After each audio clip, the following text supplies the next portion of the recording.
Quincy Williams and his friends walked into a fashion boutique in Demopolis, Alabama. They wandered to the back section, saw mannequins on display. One mannequin stopped Quincy cold. The face, the features, the crooked nose from a childhood accident. It looked exactly like his best friend, Jaden, who'd been missing for 6 months. He touched the mannequin's face. The texture was wrong, not plastic, something else underneath. When they called police, nobody believed them. Before we continue, I just want to say thank you for taking the time to hear my story. If you're comfortable, let me know where you're listening from and what time it is where you are. Now, let me tell you what really happened. March 2018, Demopolis, Alabama. Jaden Pierce stood in front of the mirror in his small bedroom, 24 years old, adjusting his tie. Best outfit he owned. Black suit from the thrift store. White shirt pressed perfectly. His mother had ironed it that morning. Tonight was important. The biggest night of his life. Maybe Dominic Rossi's spring fashion showcase at the Demopolis Convention Center. Every aspiring model in the region would be there. Industry people, photographers, agents, real opportunities. Jaden's phone buzzed. Text from his best friend, Quincy Williams. Good luck tonight, bro. You got this. Jaden smiled. Texted back. This could be my break. Rossi's connected. Could get me real agency work. Proud of you, man. Call me after. Jaden pocketed his phone, grabbed his portfolio. Modeling photos he'd paid a local photographer $200 to take. Money he'd saved from his job at the auto parts store. His mother, Monique, appeared in the doorway. 52 years old, still in her nurse's scrubs from the hospital. You look so handsome, baby. Her voice was thick with emotion. Thanks, Mama. Jaden hugged her. I'll call you when it's over. Probably won't be home till late. Be careful driving. And Jaden, she held his face in her hands. I'm so proud of you. You're going to do amazing things. Love you, Mama. Love you more. That was the last time Monique Pierce saw her son alive. Jaden drove to the convention center. Arrived at 7 o'clock in the evening. The showcase started at 8 o'clock. He checked in at the registration table, got a name tag, walked into the main hall. It was beautiful. Runway in the center. Lights, music, people everywhere, models, photographers, fashion industry professionals. Dominic Rossi himself, standing near the runway. 54 years old, Italian, impeccably dressed in a designer suit, talking to someone important looking. Jaden's heart pounded. This was it, his chance. The showcase began. Models walked the runway. Jaden watched, studied, tried to network, talked to other aspiring models, exchanged numbers, took business cards. Around 10 o'clock, someone tapped his shoulder. Jaden Pierce. Jaden turned. It was Dominic Rossi in person, standing right there. Yes, sir. That's me. Dominic smiled warmly, extended his hand. I've been watching you tonight. You have the look I'm seer. Ching 4. Excellent bone structure, perfect proportions. Have you done professional work? Just local shoots. I'm trying to break into the industry. I'd like to discuss an opportunity with you. Private consultation. I'm launching a new men's line. Looking for the right face, the right energy. You might be perfect.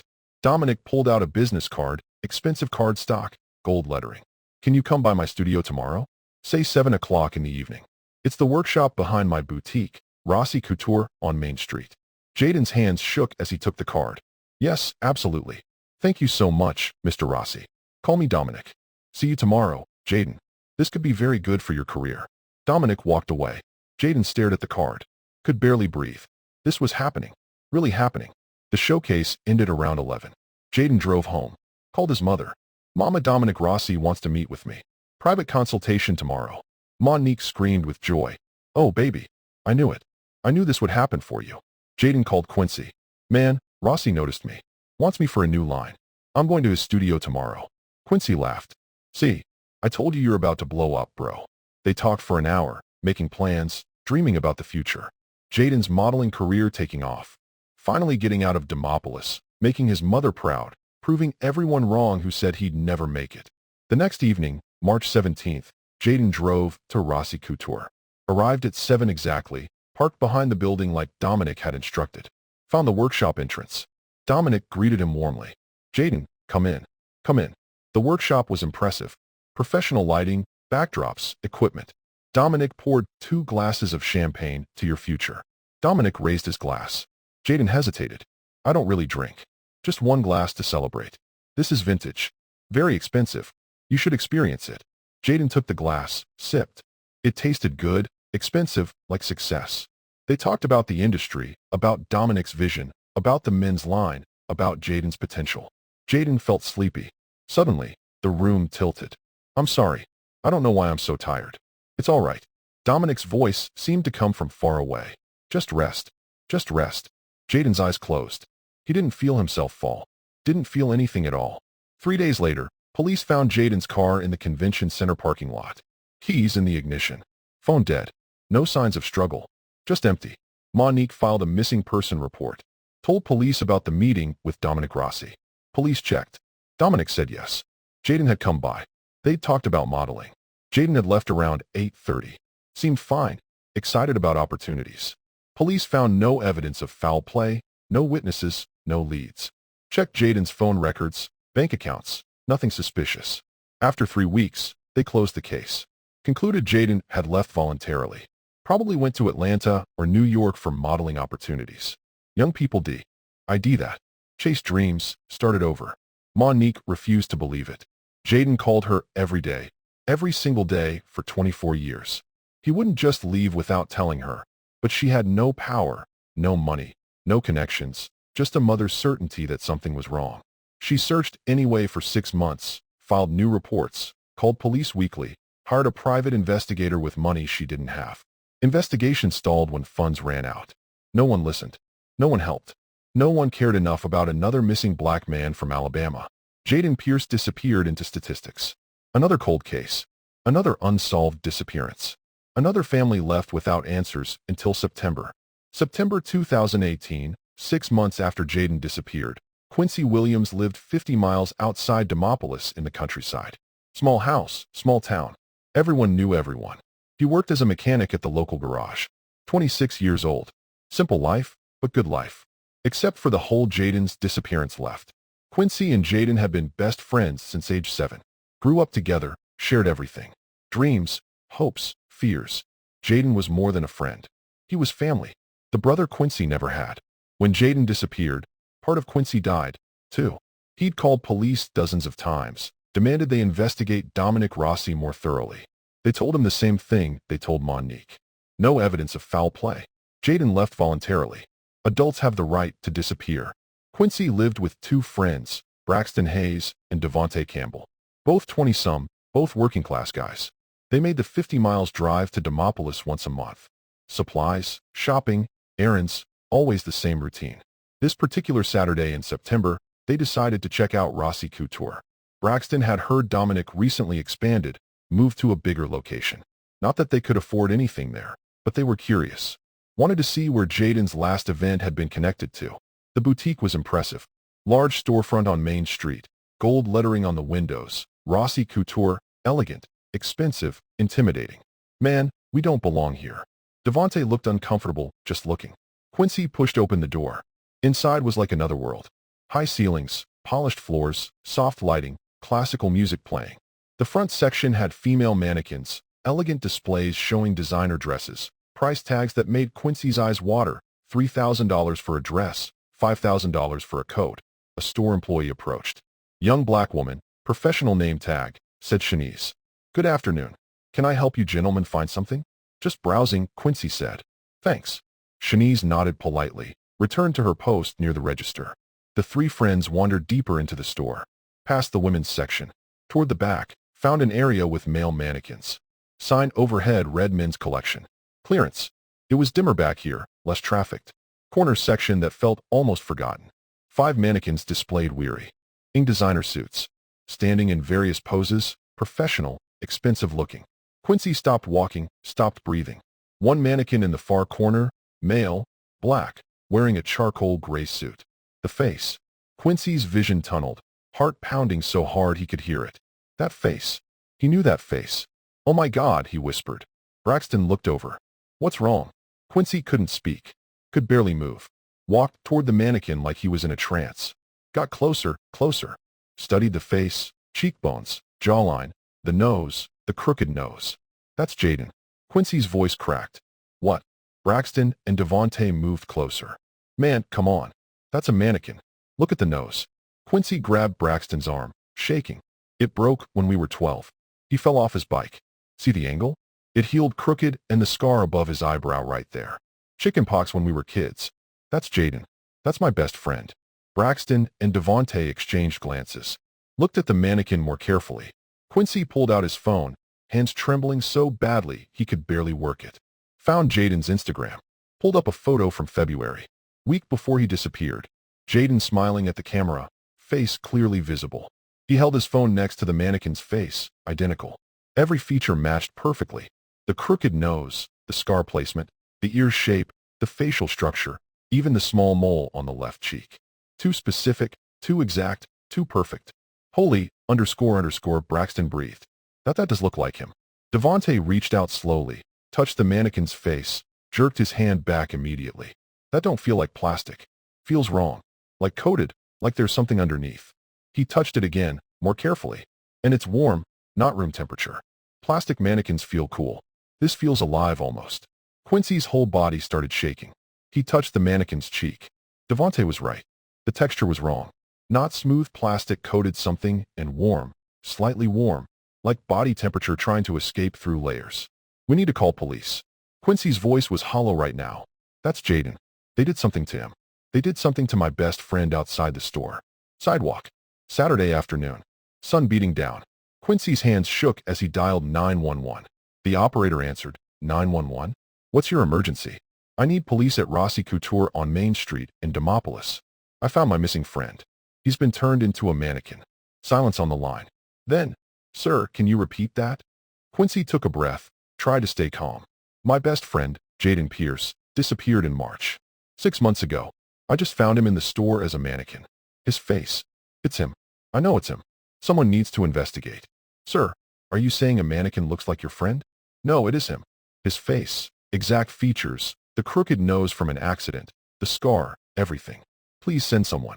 This is urgent. The operator's tone became more skeptical. Officers will respond when available.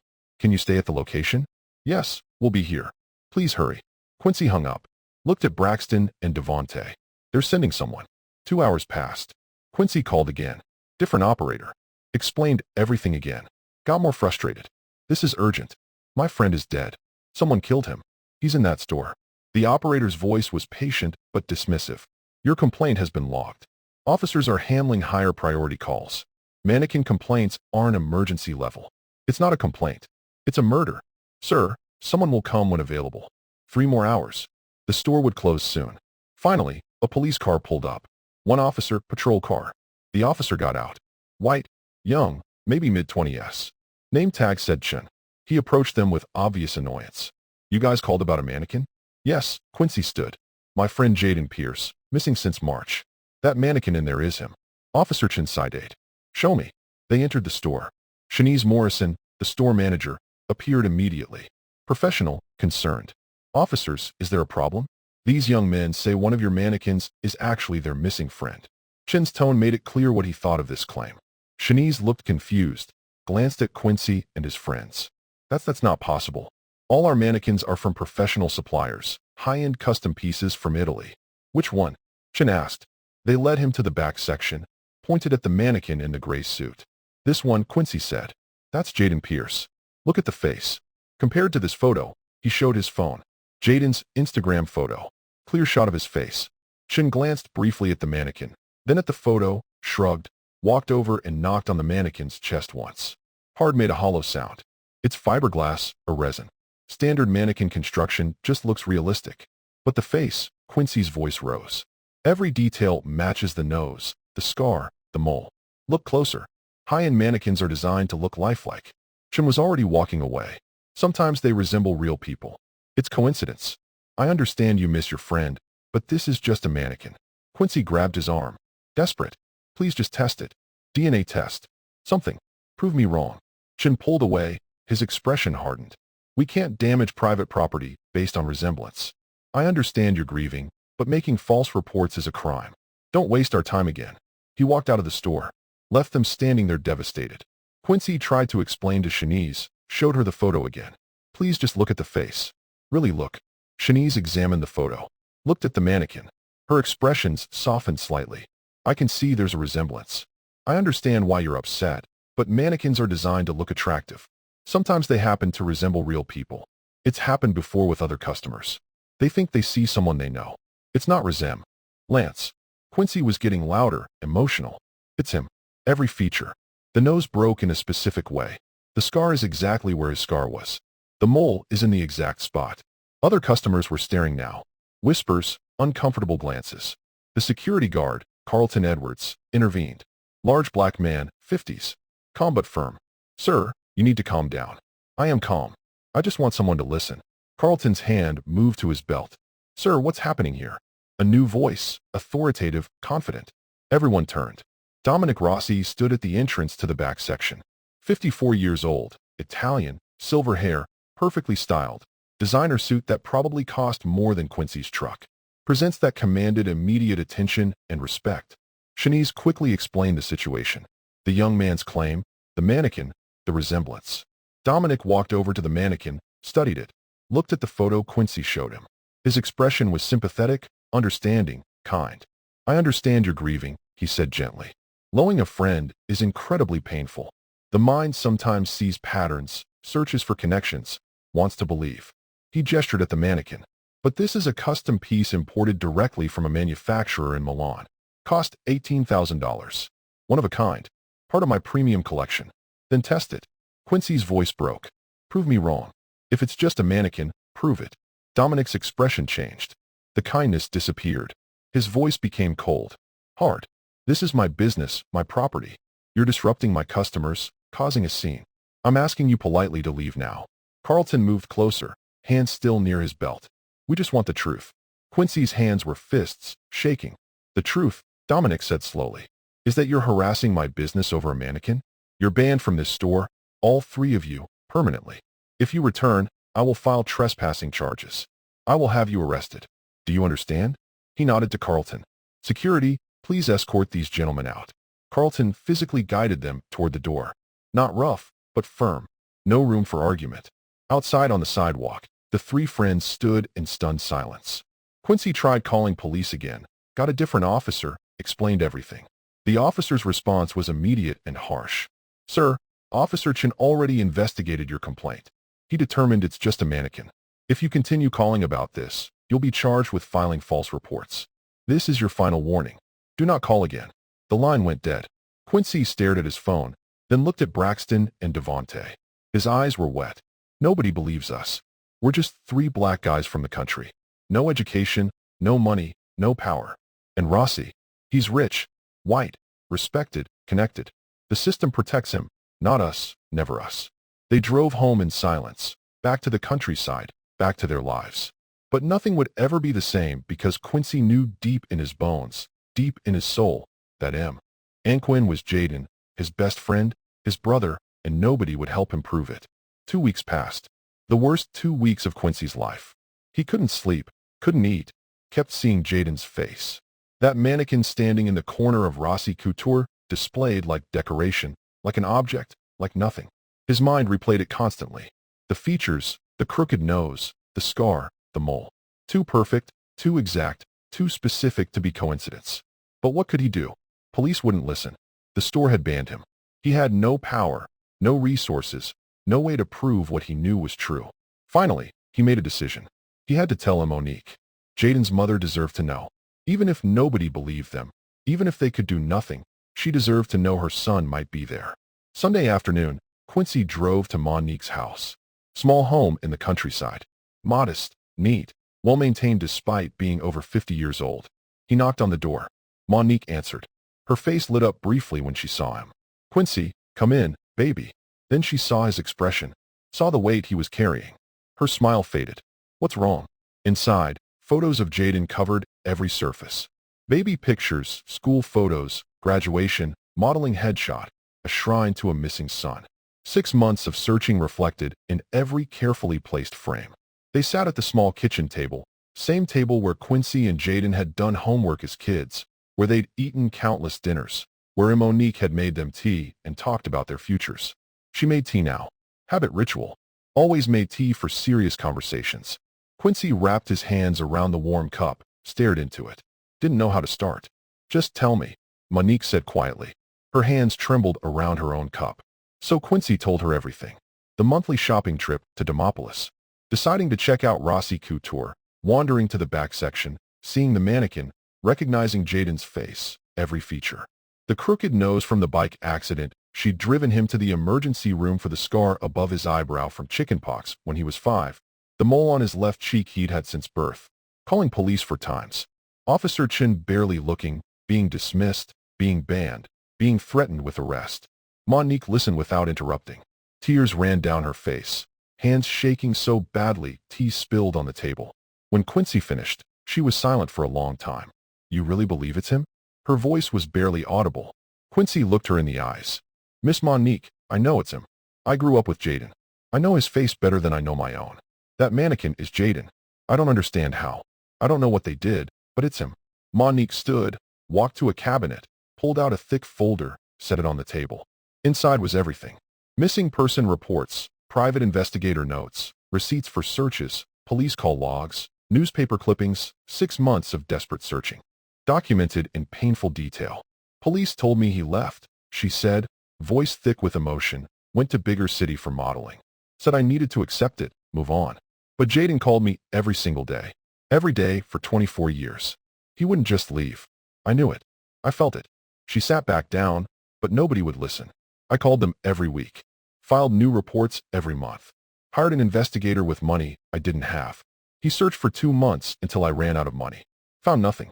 Police said I was wasting resources, that I needed to let my adult son make his own choices. Monique looked at Quincy. But mothers know. We know our children. I knew something happened to my baby.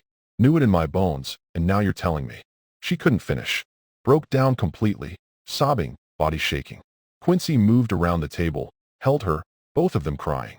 When she could speak again, Monique wiped her eyes straightened. That determination Quincy recognized from when she'd raised Jaden alone. When she'd worked 2 jobs to give him opportunities. When she'd fought for everything her son needed. What if I went to the store? She asked. As a customer just shopping. They don't know me. I could look at the mannequin myself. Confirm what you saw. Quincy nodded slowly. When? Tomorrow. I'll take a personal day from the hospital. Can you drive me? Of course. But Miss Monique, I can't go inside. I'm banned. You'll be alone. I can do it. Her voice was steady now. Strong for Jaden. I can do anything for my son. Monday morning, Quincy drove Monique to Demopolis, parked 2 blocks from Rossi Couture, couldn't risk being seen near the store, banned, threatened with arrest. Monique sat in the passenger seat, dressed in her church clothes, navy blue dress, pearl necklace, looking respectable, legitimate, like a customer who belonged in an upscale boutique. She took a deep breath. Pray for me. You got this, Miss Monique. She got out of the truck, walked toward Main Street. Quincy watched until she disappeared around the corner, then waited, heart pounding, praying she'd be safe, praying he was wrong, praying he was right. Not sure which would be worse. Monique walked into Rossi Couture. Bells chimed above the door. Gentle, welcoming. Shanice Morrison greeted her warmly from behind the counter. Good morning. Welcome to Rossi Couture. Can I help you find something? Monique smiled. Calm. Just browsing. Thank you. Take your time. Let me know if you need anything. Monique walked slowly through the store, forced herself not to rush, to act natural. Interested customer. Nothing more. The front section, women's clothing. She touched fabrics, examined price tags, made interested noises, moved methodically, patiently, even though her heart was pounding, even though every instinct screamed to run to the back section immediately. After 15 minutes of browsing, she moved toward the back. Naturally, casually, just exploring the store, men's collection, the sign overhead, CLE. Arant's section, dim lighting, 5 mannequins displayed in the corner area. Her eyes found him immediately. Far corner, male mannequin, black, wearing a charcoal gray designer suit. Monique's world stopped spinning. That was Jaden, her baby, her son, her everything. The face she'd held as a newborn, red and screaming and perfect. The face she'd kissed goodnight for 18 years. The face she'd watched grow from baby to boy to man.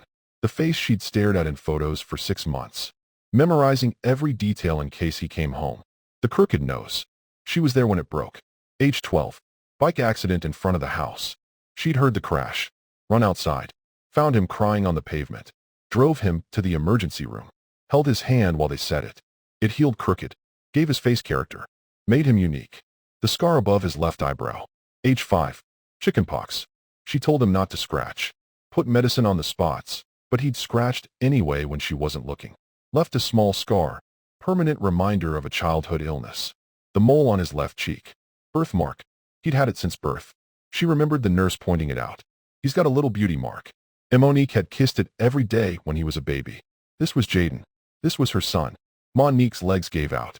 She grabbed a nearby clothing rack, held on, forced herself to breathe, to not scream, to not collapse, to not alert everyone that something was wrong. She had to be smart, had to be careful, had to confirm before they kicked her out, too. Monique forced herself to move closer, pretended to examine the suit the mannequin was wearing, getting within 2 feet close enough to study the face properly. The surface looked coated, not the smooth plastic shine of regular mannequins. Something underneath.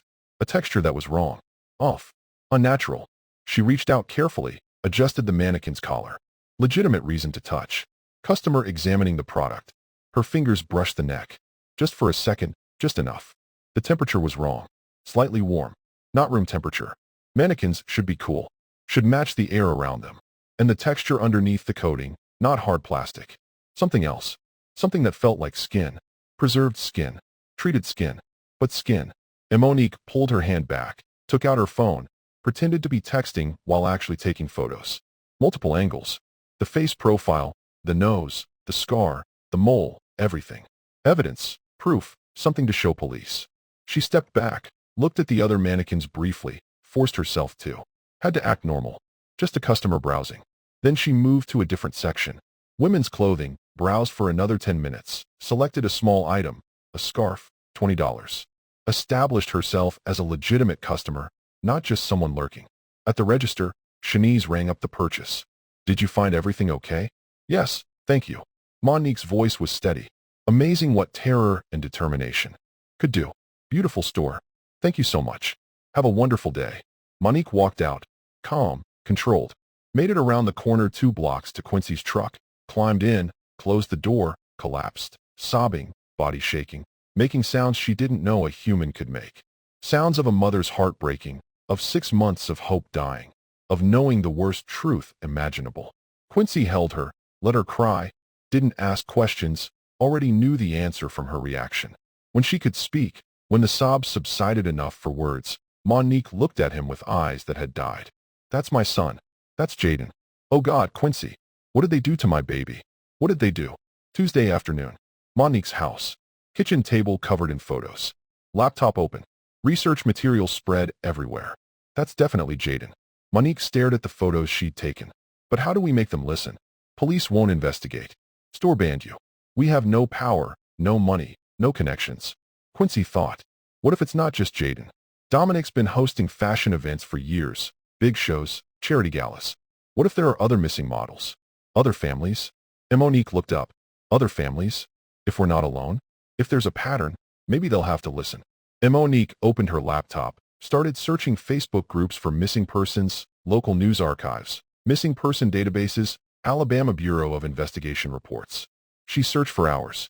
Quincy stayed, helped both of them digging through reports, looking for patterns, and they found them. 8 other young black men, ages 22 to 29, all aspiring models, all from Alabama and surrounding states. All attended fashion events in Demopolis between 2014 and 2018. All disappeared. All cases went cold. Trey Morrison, 25, disappeared June 2016 after Rossi's summer showcase. Khalil Jefferson, 27, disappeared November 2016 after Rossi's fall collection event. Brandon Lawson, 23, disappeared April 2017 after a charity gala. Preston Hughes, 26, disappeared August 2017 after another showcase. Tyrese Caldwell, 22, disappeared December 2017 after a holiday event. Javon Richards, 28, disappeared January 2018 after a New Year's gala. Devin Montgomery, 29, disappeared February 2018 after a networking event. Malik Spencer, 24, disappeared March 2018, same month as Jaden. 9 young men, 9 missing persons cases, 9 families searching desperately, 9 cases closed by police with the same conclusion. Subject likely relocated voluntarily. Monique started making calls, cold calling families, sending Facebook messages to mothers, sisters, brothers, anyone connected to the missing men. My name is Monique Pierce. My son Jaden disappeared after attending a fashion event hosted by Dominic Rossi in March 2018. I found him. I found him turned into a mannequin in Rossi Couture. Did your son also attend Dominic Rossi's events? The first call was to Gloria Morrison, Trey's mother. Gloria listened to Monique's S. Tori then started crying. Yes, Trey went to Rossi's summer showcase in June 2016. He was so excited. It was supposed to be his big break. He never came home. Police said he went to Atlanta to pursue modeling. But Trey wouldn't do that. He called me every day. He wouldn't just leave. One by one, Monique contacted families. 8 mothers. 8 stories nearly identical to her own. Sons who disappeared after Rossi's events. Police who closed cases quickly. Families who never stopped searching. Never stopped believing. Never stopped knowing something was wrong. And Monique brought them together, organized a meeting at her church. Large meeting room, folding chairs arranged in a circle, coffee and tissues provided, space for grief. 9 mothers came, ranging in age from 40 to 65, different backgrounds, different parts of Alabama, united by one terrible thing. Missing sons, missing black sons. Sons the system had failed. Monique stood in the center, showed them the photos she'd taken of the mannequin. This is my son, Jaden. He's in Rossi Couture, turned into a mannequin. I think your sons might be there too. There are other mannequins in that back section. 5 total. I think they're all our sons. The mothers examined the photos. Several gasped, hands over mouths, eyes wide with horror and recognition. That looks like Trey's build, Gloria whispered. Same height as Khalil, Kesha Jefferson said. Same body type. They shared their stories one by one around the circle. Each mother speaking. Each story heartbreakingly similar. Sons who attended Rossi's events, who disappeared afterward, who never contacted family again. Police who investigated minimally, who closed cases within 3 weeks, who said the same things. Adults have the right to leave, likely relocated for opportunities. No evidence of foul play. Families who filed reports every month, who called police every week, who were dismissed, ignored, told to move on, to accept, to let go. But they never did, never could. Because mothers know, sisters know, brothers know, family knows when something is wrong. The system failed our sons. Monique said, police didn't investigate properly, didn't value black lives enough to push harder, closed cases to save resources, assumed our sons didn't matter. But alone, they ignore us. She looked at each mother. Together we can force investigation, demand DNA testing, make noise they cannot ignore. Gloria Morrison stood. How we organize, document every failure, every assumption, every closed case, create a petition, go to media, pressure police, demand accountability, make our sons visible, make them matter. The mothers agreed. United now bonded by tragedy, by system failure, by determination to find their sons, to get justice, to make sure this never happened again. They created a petition. Justice for our sons, investigate Rossi Couture. Listed 9 names, 9 faces, 9 stories, 9 families demanding answers. Posted it online, Facebook, Twitter, Instagram, local community pages, church networks, activist groups. They asked one question. Why were 9 young black men allowed to disappear without thorough investigation? The petition went viral within days. Hundreds of signatures became thousands. Community members shared it. Churches posted it. Local activists championed it. People were outraged, angry, demanding action. Monique's pastor mentioned it during Sunday service. The congregation mobilized, volunteered, organized, supported the families in practical ways. A local news station called Monique wanted to do a story. The movement was building. The momentum was growing. The families were making noise, making their sons visible, making them matter. And the police department could no longer ignore them. Channel 5 News, Wednesday evening broadcast. Monique Pierce sitting in their studio, composed, dignified. Jaden's photo displayed on the screen behind her. Reporter Sarah Williams leaned forward, sympathetic, but professional. Miss Pierce, thank you for speaking with us. Your son Jaden disappeared in March of this year. Can you tell us what happened? Monique's voice was steady, strong. She'd practiced this, knew how important it was to sound credible, reasonable, sane. My son Jaden attended a fashion showcase at the Demopolis Convention Center hosted by designer Dominic Rossi. Jaden was an aspiring model. This was a networking opportunity. Mr. Rossi invited him for a private consultation. The next evening, Jaden went to Rossi's workshop behind the boutique. That was March 17th. He never came home. What did police tell you? They investigated briefly. Found his car at the convention center. No signs of struggle. They concluded Jaden left voluntarily. Probably went to Atlanta or New York for modeling opportunities. The case was closed after 3 weeks. But you didn't believe that? No. Monique's voice broke slightly, but she continued. Jaden called me every single day. Every day for 24 years, we talked about everything. He wouldn't just leave without telling me, without saying goodbye. I knew something happened to him, but nobody would listen. And now, Monique pulled out her phone, showed the photos. 6 months later, I found him in Rossi Couture as a mannequin. His face is identical. Every feature matches the crooked nose from a childhood accident. A scar above his eyebrow. A mole on his cheek. It's him. The photos appeared on screen. Side-by-side comparison. Jaden's Instagram photo next to the mannequin. The resemblance, undeniable. Sarah Williams looked shocked. You believe this mannequin contains your son's remains? I don't just believe it. I know it. That's my son. What did police say when you reported this? They said it's just coincidence that mannequins sometimes resemble real people. They won't investigate, won't test it, told us to stop calling or we'd be charged with filing false reports. 8 other mothers appeared on camera one by one telling similar stories. Sons who dissap. Barred after Rossi's events. Cases closed quickly. Families dismissed. And now possibly their sons displayed as mannequins in Rossi Couture. Reporter Sarah Williams investigated the police files. Found that all 9 cases had been closed within 3 weeks. Minimal investigation, same conclusions. Subject likely relocated voluntarily. The story aired. 6 o'clock news repeated at 10 o'clock. Posted online. 9 missing black models possibly turned into mannequins. It went viral. State news picked it up by Thursday. National outlets noticed by Friday. CNN, MSNBC, Fox News, everyone covering the story. Social media exploded. Hashtags trending. Number justice for Jaden.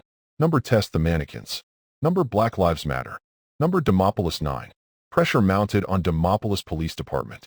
Mayor's office flooded with calls, emails, angry citizens demanding action, demanding investigation, demanding justice. Protesters gathered outside the police station, signs everywhere. Test the mannequins. Black Lives Matter. Find our sons. 9 men, 9 families, 0 justice. Saturday morning, Police Chief Raymond Mitchell held a press conference. 60 years old, white career cop, looking tired, defensive. We are reopening investigations into 9 missing persons cases connected to Demopolis fashion events. We will conduct thorough examination of Rossi Couture inventory. Forensic team will test mannequins in question. We take these allegations seriously. He sent his best people, Detective Lawrence Bennett and Detective Kendra Ross. Both experienced homicide detectives, both in their 40s, both taking the case seriously from the start. They arrived at Rossi Couture Saturday afternoon. Full forensic team, medical examiner Dr. Marcus Sullivan, portable equipment, search warrant. Dominic Rossi was cooperative, almost amused, confident, of course. Investigate thoroughly. You'll find these are simply high-quality mannequins. I'm a victim of vicious rumors started by grieving families exploiting my business for attention. He led them to the back section, pointed at the 9 male mannequins. These are my men's collection. Premium custom pieces from an Italian manufacturer. Each costs $15 to $20,000. Imported directly from Milan. Examine them. You'll see I'm telling the truth. Dr. Marcus Sullivan set up his portable X-ray scanner. Industrial grade. Powerful enough to penetrate thick materials used by forensic teams for field examination. He positioned the first mannequin, the one in the gray suit, the one Monique had identified as Jaden, turned on the scanner.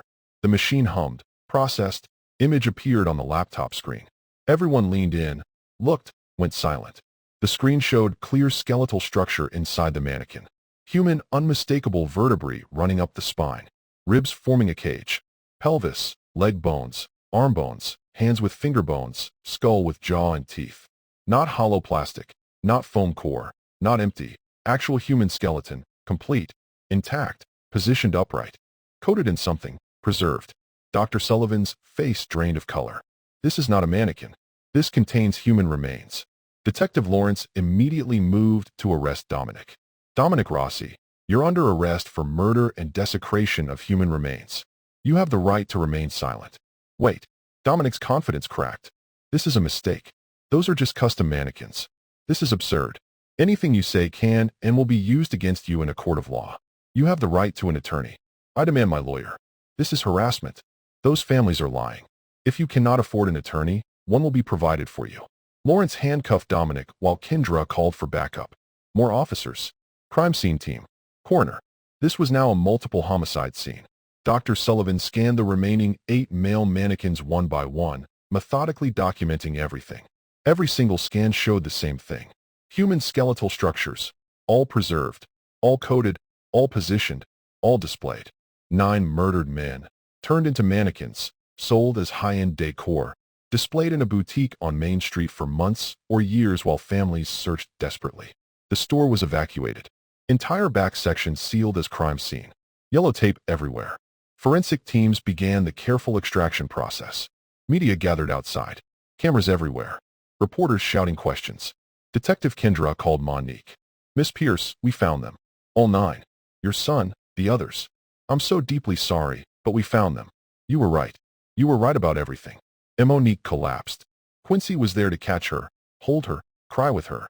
They'd found Jaden after 6 months of searching, after police dismissed them, after being threatened and banned and ignored. They'd found him, but the truth was unbearable.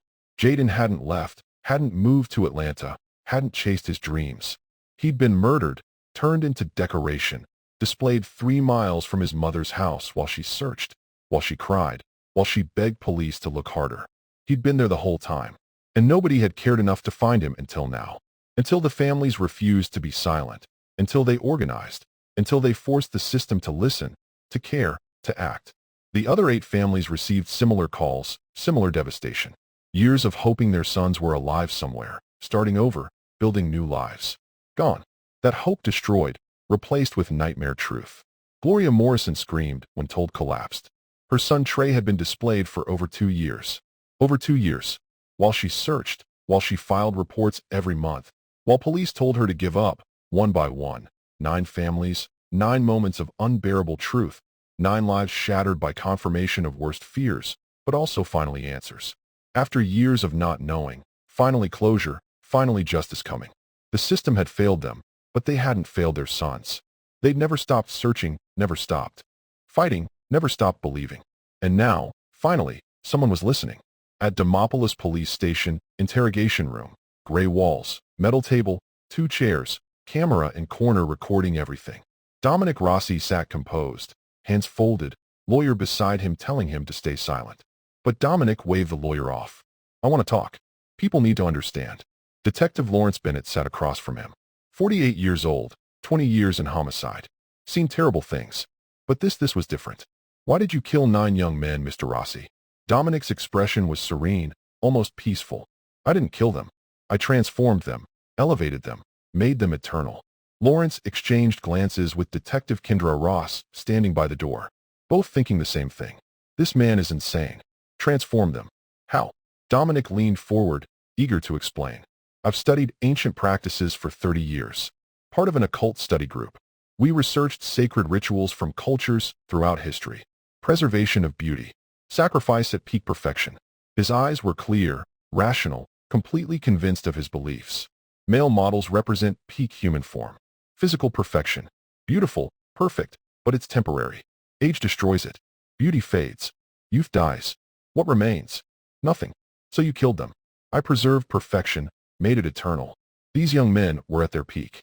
Perfect bone structure, perfect energy, perfect beauty. I captured that moment, made it last forever. Kendra spoke from her position by the door. "How did you choose them?" "They came to my fashion events. I host 4 shows yearly at the convention center. Charity galas, industry networking, young models attend, hoping for connections, opportunities." Dominic's voice became almost dreamy. "I observed them, studied them. I could sense which ones were spiritually chosen.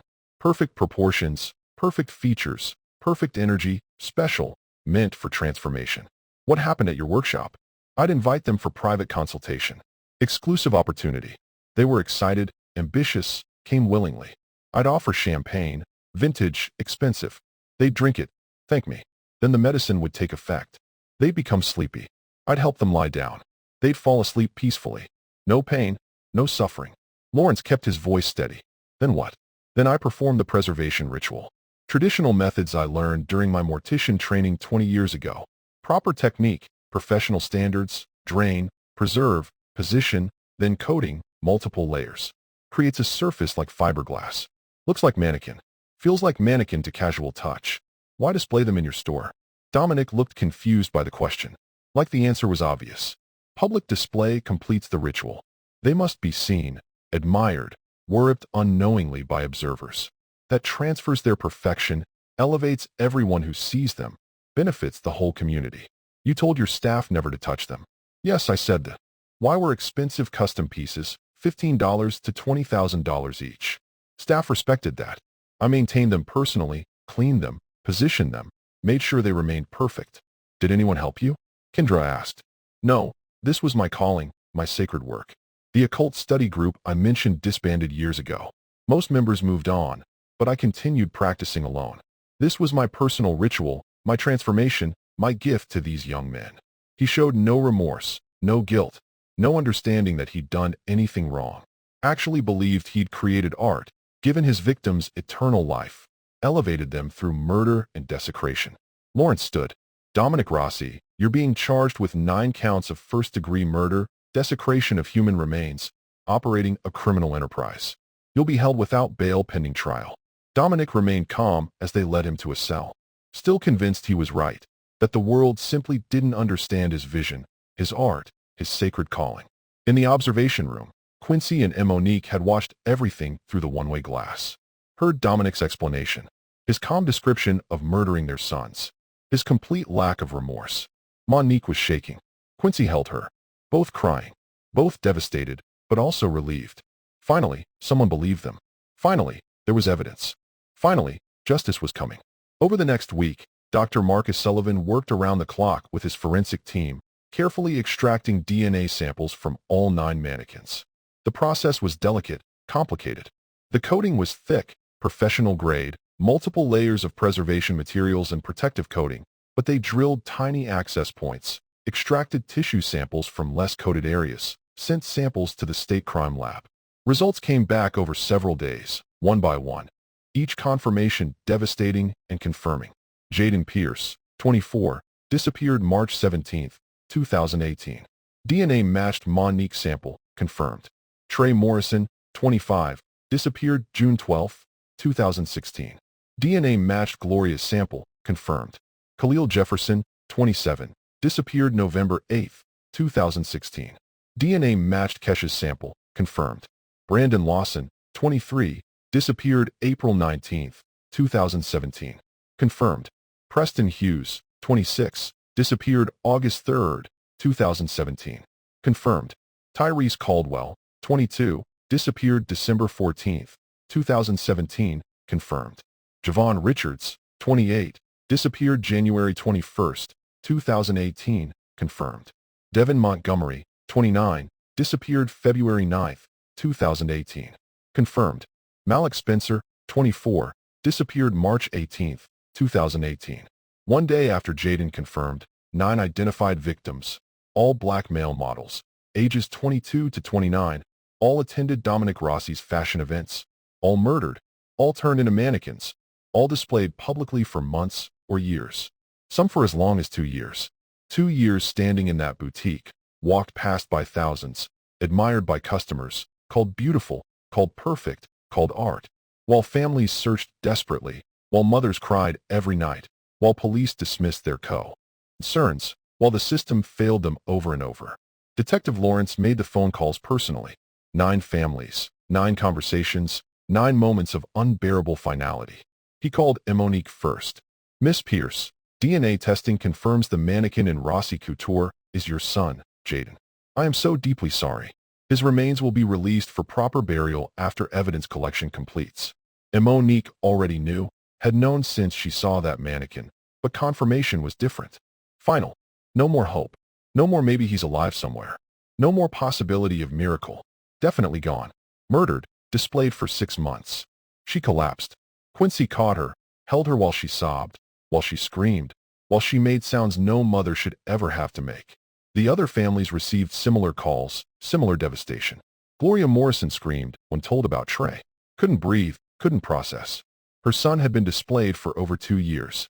Over 2 years while she searched, filed reports, hired investigators, begged police to look. Kesha Jefferson broke down completely. Khalil had been there for almost 2 years. Almost 2 years while she called police weekly, while they dismissed her, while they told her to move on, one by one. 9 families, 9 impossible truths, 9 lives destroyed by confirmation, but also relief mixed with devastation. Finally knowing, finally having answers after years of agonizing questions, finally able to stop wondering, to start grieving properly, to begin healing. The families gathered at Mannequin's church again. Support group united by tragedy, by system failure, by determination to get justice, to make sure their sons were remembered properly. Not as mannequins, not as objects, but as people, as sons, as humans who mattered. Quincy stayed with Monique. Didn't leave her side. Other friends supported their families. Community rallied. Church provided counseling, resources, space for grief. 9 families connected now, forever bonded, united by the worst thing imaginable, but finding strength in each other, finding purpose, finding hope that justice would finally be served. The trial was scheduled for December.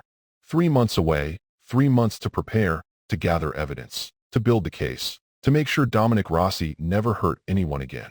December 2018, 3 months after the discovery, Demopolis County Courthouse, the trial of Dominic Rossi began. The courtroom was packed, every seat filled. 9 families in the front rows holding hands, supporting each other, wearing photos of their sons on buttons, making sure everyone remembered these were people, not mannequins, not objects. People, media everywhere, national coverage, cameras outside the courthouse. Reporters describing it as one of the most disturbing cases in Alabama history. Dominic pleaded not guilty by reason of insanity. His defense argued religious delusion, delusional disorder with grandiose and religious features. Genuinely believed he was performing as acred spiritual practice. Thought he was elevating victims. Didn't understand the wrongness of his actions. Lacked capacity for criminal intent. The prosecution argued the opposite. Dominic planned meticulously, targeted specific victims at his own events, lured them with professional opportunities, drugged them deliberately, used professional mortician skills to preserve them, displayed them while running his business, told staff never to touch them, banned people who got suspicious, threatened them with arrest. All of that required awareness, planning, intent, understanding that society viewed this as wrong, understanding he needed to hide his actions. That showed legal sanity. Psychiatrists testified for both sides. Defense expert Dr. Helen Morrison. Mr. Rossi suffers from delusional disorder. He genuinely believes his actions were sacred, spiritually necessary. He cannot distinguish between his belief system and reality. In his mind, he was creating art, preserving beauty, elevating chosen souls. He lacks the capacity to understand wrongdoing.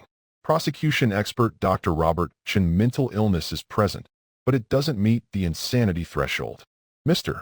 Rossi understood his actions were illegal. He hid evidence, covered his tracks, threatened witnesses, banned people who suspected. That demonstrates clear awareness of wrongdoing. Awareness that society views murder as crime. He may have believed in his delusions, but he understood others would not. That's not insanity. That's knowing right from wrong and choosing wrong. Anyway, the jury heard evidence. X-ray images showing skeletons inside mannequins. DNA results confirming identities. Dominic's journals from his workshop. Detailed entries about each victim. How he chose them. How he lured them. How he preserved them. His journals were disturbing. Clinical. Detailed. Proud. JP. Perfect facial structure. Chosen energy. Elevated. March 17th. Preservation successful. Display complete. TM. Excellent bone structure. Spiritual perfection recognized, elevated. June 12th. Coding optimal. Public worship achieved. Entry after entry. 9 murders documented like artistic projects. No remorse, no guilt, only pride in his work. Then Dominic testified. His lawyer advised against it. But Dominic insisted, wanted to explain, wanted people to understand his vision. He sat calmly in the witness stand. Composed, articulate, detailed. Ancient cultures understood something we've forgotten. Sacrifice at peak perfection preserves essence, prevents degradation, stops the inevitable decay of age and time. He showed photos of the mannequins displayed in his store. Look at them. Beautiful, perfect, eternal, better than aging, better than dying, better than being forgotten. I gave them immortality. I gave them purpose. I made them art. He described each victim, how he'd chosen them, what made them perfect, their bone structure, their energy, their spiritual readiness for transformation. I'd offer private consultation, exclusive. Opportunity. They were excited, ambitious, eager for success. They came willingly to my workshop. I'd serve champagne, expensive, vintage, drugged, yes, but they never knew, never suffered. They'd compliment the taste, then grow sleepy. They'd lie down, fall asleep peacefully. No pain, no fear. Then I'd perform the preservation ritual. The courtroom was silent, horrified. Families crying, some covering their mouths, others shaking with rage. Dominic continued. Clinical, detailed, traditional mortician techniques. Drain, preserve, position carefully, then coating multiple layers creates surface that looks like fiberglass. Feels like mannequin to casual touch. But inside, perfect preservation, perfect display. They must be public, must be seen. That completes the transformation. Energy transfers to observers. Everyone who sees them benefits. That's why display was essential. Why they stood in my store? So people could admire them, worship unknowingly, elevate themselves through witnessing perfection. He showed absolutely no remorse, no guilt, no awareness that he'd done anything wrong. Actually believed he'd created art, performed sacred work, given his victims a gift. The prosecutor asked about the families. Mr. Rossi, 9 families searched for their sons. 9 mothers cried every night. They begged police to look harder, filed reports, hired investigators, suffered for years not knowing. What do you say to them? Dominic looked at the families, made eye contact with Monique, with Gloria, with Kesha, with all of them. You should be grateful. Your sons are eternal now, perfect forever. I gave them immortality. My gift to them. One day you'll understand. One day you'll thank me. The families erupted, shouting, crying, screaming. One mother tried to jump the barrier. Baifs intervened. Judge called for order. Pounded gavel. Threatened to clear the courtroom, but the damage was done.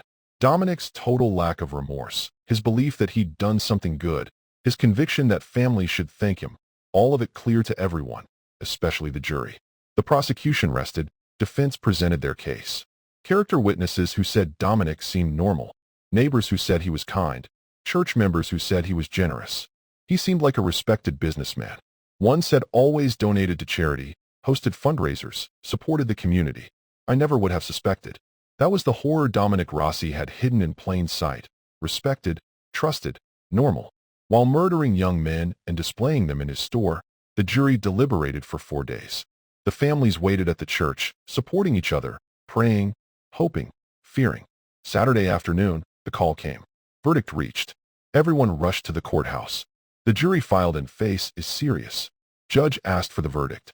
On count 1, murder in the first degree of Jaden Pierce. How do you find the defendant? Guilty. On count 2, murder in the first degree of Trey Morrison. How do you find the defendant? Guilty. Count 3, Khalil Jefferson. Guilty. Count 4, Brandon Lawson. Guilty. Count 5, Preston Hughes. Guilty. Count 6, Tyrese Caldwell. Guilty. Count 7, Javon Richards. Guilty. Count 8, Devin Montgomery. Guilty. Count 9, Malik Spencer. Guilty. 9 counts of first-degree murder. Guilty on all. The courtroom erupted. Families sobbing, holding each other, screaming with relief, with grief, with vindication. Finally, justice. Quincy hugged Monique. Both crying, both shaking. Finally, someone had listened. Someone had cared. Someone had held Dominic accountable. Dominic showed no reaction. Sat calmly, face blank. Still believed he'd done nothing wrong. Still thought the jury was mistaken. Still convinced history would vindicate him. Sentencing hearing 2 weeks later. Same courtroom, same packed gallery. 9 families waiting to finally speak, to be heard, to tell Dominic what he'd taken from them. Judge allowed victim impact statements. Monique spoke first, stood at the podium, looked directly at Dominic Rossi. Her voice shook but held strong. You took my son, my only child, my Jaden. He was 24 years old. Had dreams. Wanted to be a model. Wanted to walk runways. Wanted to make me proud. Show the world what a black boy from Alabama could achieve. Her voice broke. You lured him with promises, professional opportunities, exclusive consultation. He was excited, hopeful, ambitious. He trusted you. Came to your workshop willingly, and you drugged him, killed him, then turned him into decoration. Tears ran down her face. You displayed him in your store for 6 months. While I searched, while I cried every night, while I begged police to look harder, my son was 3 miles from my house. And when his best friend found him, when Quincy recognized him, police dismissed him. Your store banned him because he was young, black, poor, and you were rich, white, respected. The system protected you. Not my son, not us. Her hands gripped the podium. I will never hold my son again. Never hear his voice, never watch him succeed, never see him get married, never meet my grandchildren. You stole all of that. Stole his future. Stole my future as his mother. And you feel nothing. No remorse. No guilt. You're actually proud. You think you did something good. That's what makes you a monster. Other mothers spoke. Gloria Morrison, Kesha Jefferson, one by one, all saying similar things. You destroyed us. You stole our sons. You displayed them like decorations while we searched desperately. But you didn't destroy us completely. We survived. We fought. We got justice. The judge listened to everything, took notes, waited until all families had spoken. Then he looked at Dominic Rossi. Mr. Rossi, you committed heinous acts. You murdered 9 young men in the prime of their lives. You violated their remains. You displayed them publicly as art. You operated for 4 years without detection, all while maintaining a respected position in this community. Ty, his voice hardened. Your lack of remorse is deeply disturbing. Your beliefs do not excuse your actions. You understood right from wrong. You knew your actions were illegal. You had evidence. You covered your tracks. You banned people who suspected. You threatened them with arrest. All of that demonstrates awareness. This court sentences you to 9 consecutive life sentences without possibility of parole. You will die in prison. You will never hurt anyone again. May God have mercy on your soul, because this court will not. Bailiffs led Dominic away. He remained calm, still convinced he was right. Look back at the families one last time. One day you'll understand. I gave them eternity. Then he was gone, led through a side door to prison forever. Outside the courthouse, families held a press conference. Media everywhere, cameras, reporters, national coverage. Monique spoke. Quincy stood beside her, supporting her. All 9 families united behind them. Justice was served today. Dominic Rossi will spend the rest of his life in prison. He will never hurt anyone again. But our work isn't done. She looked at the cameras, at the reporters, at the nation watching. 9 young men died because the system failed them. Police closed their cases within 3 weeks. Didn't investigate properly, made assumptions, decided black men's lives didn't matter enough to push harder, to look deeper, to care enough. That must change. We're pushing for systemic reform, better investigation protocols for missing persons, mandatory follow-ups regardless of race or socioeconomic status. Every person valued. Every disappearance investigated thoroughly. Every family believed. That's Dominic Rossi's real legacy. Not the horror he created, but the change we're building to prevent this from happening again. To make sure 9 more families never have to suffer what we suffered. The families returned to Monique's church.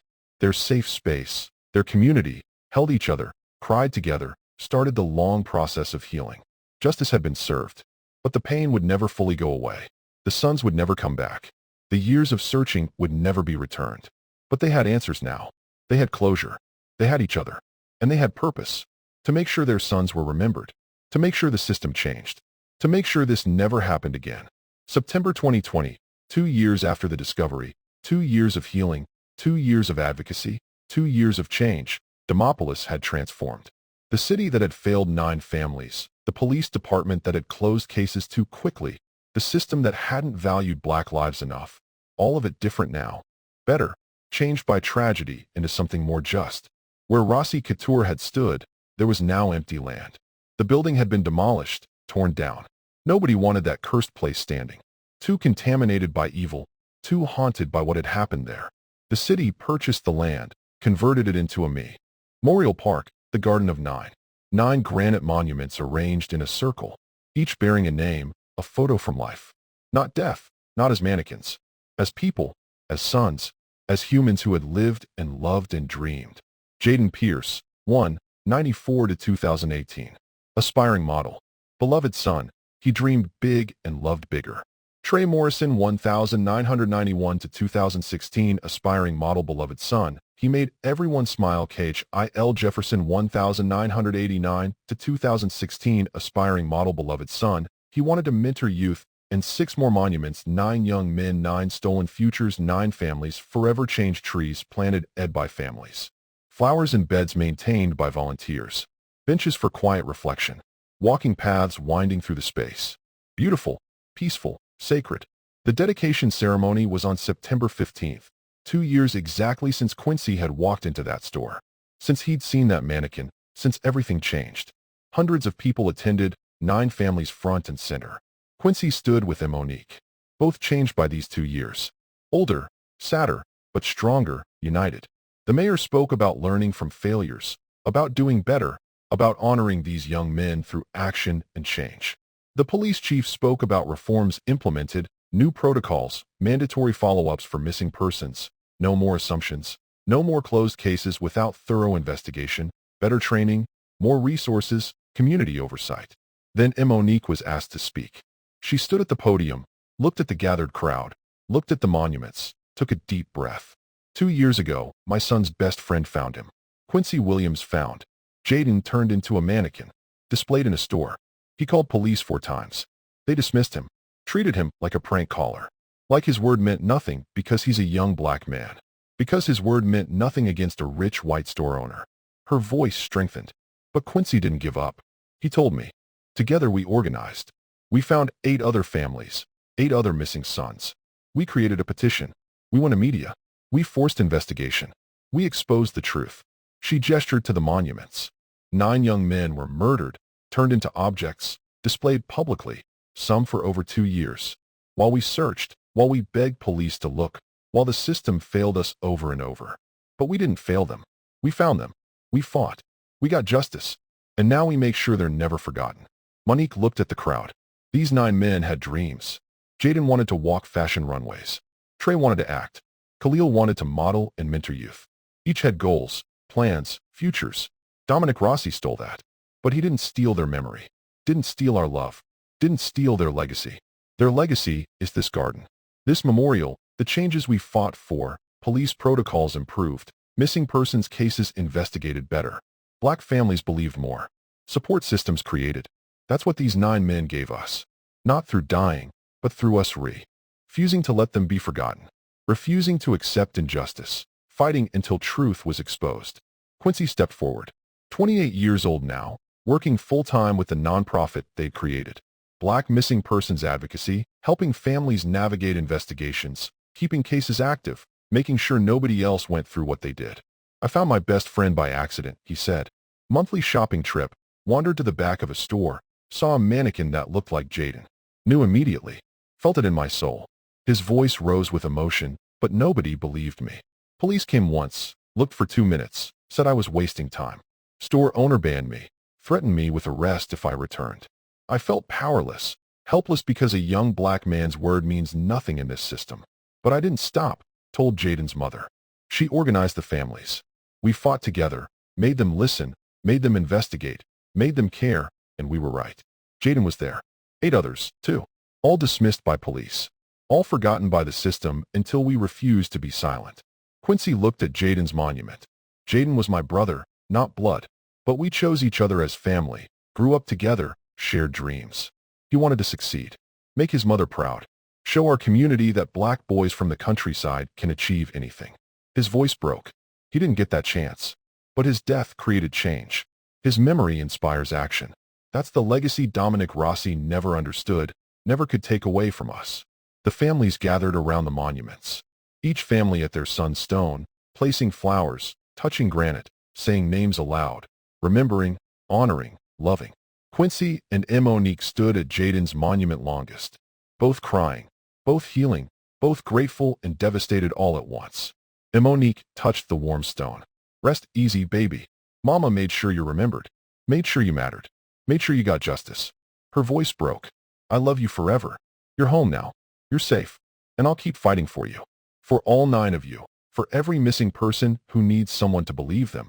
To search. To care. Quincy placed his hand next to hers. Miss you, brother, every single day. But your death wasn't meaningless. It changed everything. Changed me. Changed this community. Changed how we value black lives. I'm helping other families now. Making sure nobody else goes through what we did. Making sure no more mothers cry for years not knowing. That's your legacy, Jaden. That's what your life means. That's how you changed the world. They stood together. Mother and best friend. United by love for Jaden. By tragedy that brought them closer. By fight for justice that gave them purpose. By refusal to give up that changed a system. The afternoon sun warmed the garden. Birds sang in newly planted trees. Flowers bloomed in beds maintained with love. Families talked quietly, supporting each other, healing together.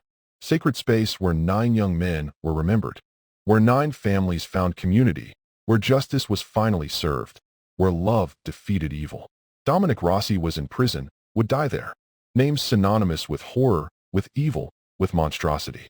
But these 9 young men, their names were synonymous with love, with memory, with perseverance, with justice, with change, with hope. Jaden, Trey, Khalil, Brandon, Preston, Tyrese, Javin, Devin, Malik. 9 names, 9 lives.